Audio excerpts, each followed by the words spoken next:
இப்போ அரசுக்கு இதெல்லாம் புரியணும்னா என்ன செய்யணும்னு நினைக்கிறீங்க அரசாங்கம்? இப்போ நீங்க உயிர் போனாதான் எல்லாமே மாறுதுன்னு சொல்ல வர்றீங்க.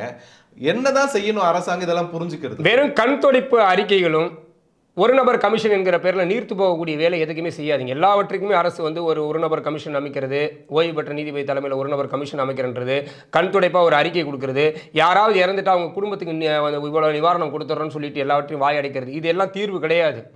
ஒரு தவறு நடந்திருக்குன்னா அந்த தவறு அடுத்த முறை நடக்காமல் இருக்கிறதுக்கு என்ன வழின்னு முதல்ல உண்மையான ஒரு வரியை தேடி நீங்கள் அரசு வந்து முயற்சி செய்யுங்க.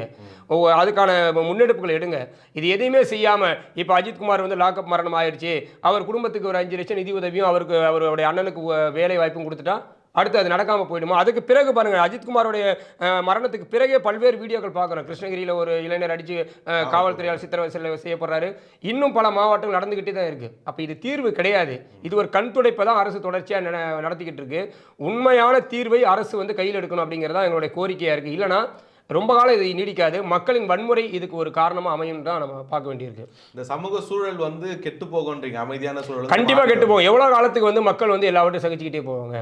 இப்போ அஜித்குமாரோடைய குடும்பத்தை போல எல்லா குடும்பம் அமைதியாக போகும்னு சொல்ல முடியாது. ஒருவேளை எதிர்வினை மக்கள்கிட்ட இருந்து கடுமையான ஒரு எதிர்வினை வர்றதுக்கான காலத்தை வந்து அரசே உருவாக்குதா அப்படிங்கிற கேள்வி நமக்கு இருக்குது.